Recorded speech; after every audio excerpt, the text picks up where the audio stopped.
This is kind of interesting as well. It's from Dawg Pound Daily. 3 most overrated Browns on the 2023 roster. Number 3, they go with a rookie, Siaka Ika, defensive tackle.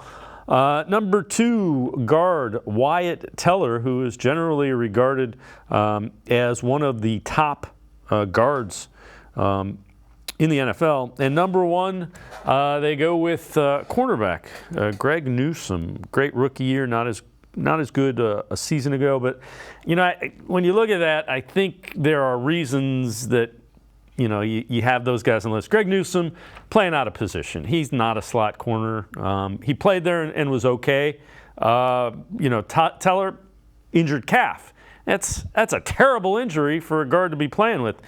And Ika, he's a rookie. I'm not sure what you expect from a rookie third-round pick. It's like maybe you kind of have to adjust your expectations.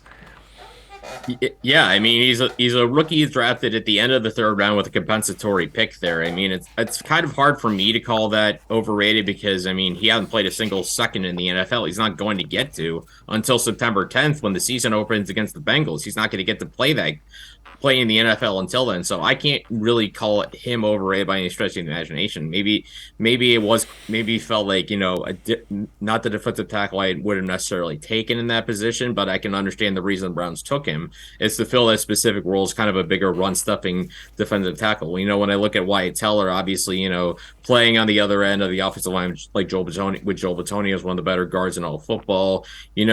The fact that the Browns got him for such a cheap price and he's turned into what he is now, I mean, it's hard to call that overrated. To me, I can understand it to an extent, but to me, what he is also is he's a guy that if you have to create cap space for 2024, if you have to create maneuverability, he could be a piece that, helps you get there, whether by releasing him or trading him and picking up an asset for down the road.